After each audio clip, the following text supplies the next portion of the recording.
جان روشن دل ز جسم مختصر باشد جدا،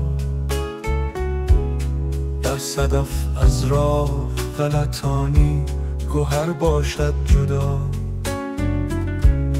از فشردن غوطه در دریای وحدت میزند، گرچه از هم بند بند نیشکر باشد جدا.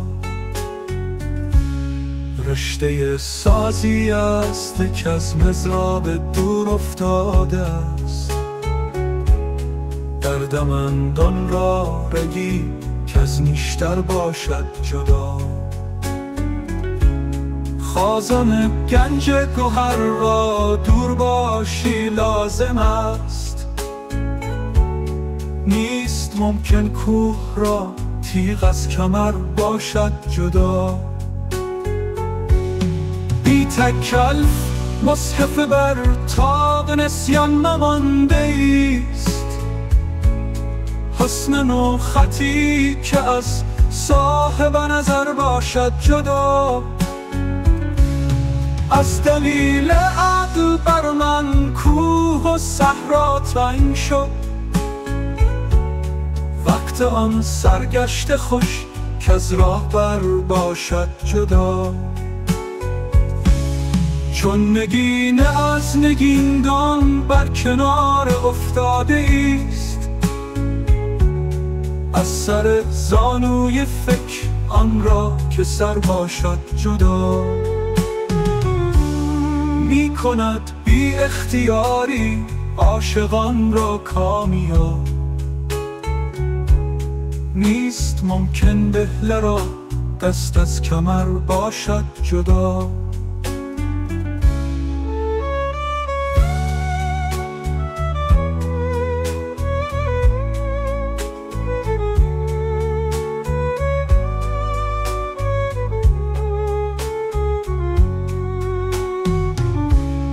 از جهان سرد مهر امید خونگرمی خطاست،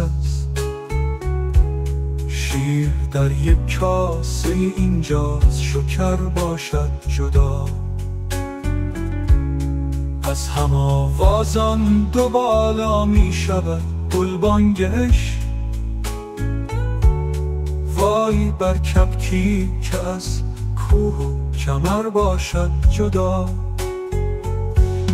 دست کمتر می دهد جمعیت نکان به هم، نقطه های انتخاب از یکدیگر باشد جدا. سلک جمعیت بدان را نیز می پاشد ز غم، نقطه های شک اگر از همدیگر باشد جدا. تا نگردد پخته دل عضویست از اعضای تن،